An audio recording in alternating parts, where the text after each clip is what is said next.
صفحہ نمبر 33، مستند مجموعہ وظائف، چند صورتوں کے فضائل۔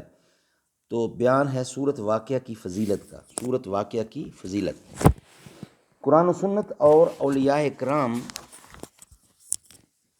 کی دعاؤں کا نادر مجموعہ، دل اور دماغ کو سکون پہنچانے والی دعاؤں کا نادر مجموعہ، مستند مجموعہ وظائف، حضرت مفتی نظام الدین شامزی رحمۃ اللہ علیہ۔ صفحہ نمبر 33، صورت واقعہ کی فضیلت۔ صورت واقعہ کے فضائل بھی متعدد روایات میں وارد ہوئے ہیں۔ ایک حدیث شریف میں آیا ہے، قال النبی صلی اللہ علیہ وسلم، حضرت عبداللہ بن مسعود رضی اللہ تعالیٰ نے حضور صلی اللہ علیہ وسلم کا یہ ارشاد نقل کیا ہے کہ جو شخص ہر رات کو صورت واقعہ پڑھے اس کو کبھی فاقہ نہیں ہوگا۔ اور ابن مسعود رضی اللہ تعالیٰ اپنی بیٹیوں کو حکم فرمایا کرتے تھے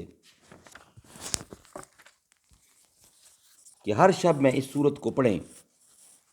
وضاحت، عبادت کو ذریعہ قرب الہی تو بنا سکتے ہیں، ذریعہ جاہ و مال نہیں۔ اگر ایسا کریں گے تو وہ عبادت خالص نہ رہے گی۔ اس واسطے بعض خاص اوراد جن کی دنوی فوائد بھی منقول ہیں، ان کو اوراد سمجھ کر عبادت کی نیت سے پڑھنا چاہیے۔ اس کا دنوی فائدہ اللہ تبارک و تعالیٰ خود عطا فرمائے گا، عطا فرمانے والے ہیں۔ ہم کو دنیا کا فائدہ حاصل کرنے کی نیت سے نہیں پڑھنا چاہیے، چونکہ مقصد اگر دنیا کا فائدہ ہوا تو عبادت نہ ہوئی، اور عبادت جب صرف اللہ تعالیٰ کو راضی کرنے کے لیے ہوگی تو یہی عبادت ہوگی، اور دنیوی فوائد تو موجود ہیں، وہ ضرور حاصل ہوں گے۔ اللہ تعالیٰ ہمیں عمل کرنے کی توفیق عطا فرمائے۔